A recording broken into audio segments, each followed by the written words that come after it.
بنصره وبالمؤمنين۔ اے نبی یاد کرو اللہ نے آپ کی مدد فرمائی، آپ کو صحابہ عطا فرمائے، وَأَلَّفَ بَيْنَ قُلُوبِهِمْ، اور اللہ نے آپ کے صحابہ کے بیچ میں الفت ڈال دی۔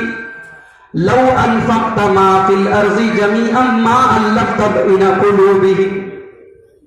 اے میرے رسول اگر آپ دنیا کی ساری دولت کو خرچ کر دیتے تب بھی آپ اپنے صحابہ کے دل میں الفت نہیں ڈال سکتے تھے، ان کے دلوں کو نہیں ملا سکتے تھے۔ وہ اللہ کی ذات تھی جس نے آپ کے صحابہ کے دلوں کو ایک دوسرے کے لیے ملا دیا، ان کو بھائی بھائی بنا دیا، ان کو ایک دوسرے کا غمخوار بنا دیا، ان کو ایک دوسرے کے لیے جان دینے والا بنا دیا۔ اے نبی آپ دنیا کی ساری دولت خرچ کر کے بھی یہ چیز نہیں کر سکتے تھے، وَلَٰكِنَّ اللَّهَ أَلَّفَ بَيْنَهُمْ، ان کے دلوں میں الفت ڈالنے والا، ان کے دلوں میں ایک دوسرے کی محبت ڈالنے والا اللہ ہے۔ اس آیت سے ایک بات یہ پتہ چلی کہ اتحاد و اتفاق یہ اللہ کی طرف سے ہوتا ہے۔ اگر ہم چاہتے ہیں کہ ہمارے گھر کا اختلاف ختم ہو جائے، بھائی بھائی کا جھگڑا ختم ہو جائے، تو ہمیں اللہ سے دعا بھی کرتے رہنا چاہیے، اس لیے کہ دل میں الفت ڈالنے والا، دل میں ایک دوسرے کی محبت ڈالنے والا اللہ۔ میرے پیارے بھائیوں، آج ذرا سماج کا جائزہ لے لو، آج مسلمانوں کا کون سا ایسا گھر ہے جہاں جھگڑا نہ ہو؟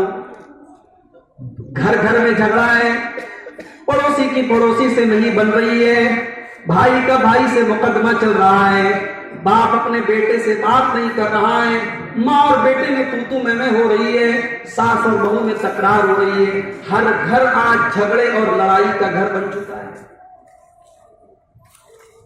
اختلاف گھر کے لیول پر آپ دیکھیں، سماج کے لیول پر دیکھیں، محلے کے لیول پر دیکھیں، ہر لیول پر آج اختلاف موجود ہے، جبکہ ہونا کیا چاہیے تھا۔ آئیے دو حدیثیں آپ کے سامنے رکھتا ہوں کہ مسلمانوں کی سوسائٹی کیسی ہونی چاہیے۔